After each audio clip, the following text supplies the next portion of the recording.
हो. आपण सकाळी लवकर उठून दात घासतो, अंघोळ करतो, या करून शाळेला जातो, वर्ग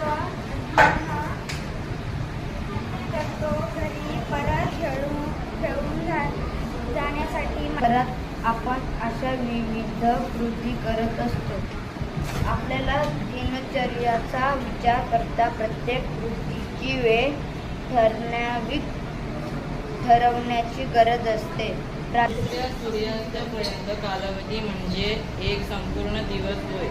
पूर्वी नैसर्गिक घटनांच्या संदर्भाचे होण्यासाठी 24 तास म्हणजे एक दिवसाचा काल.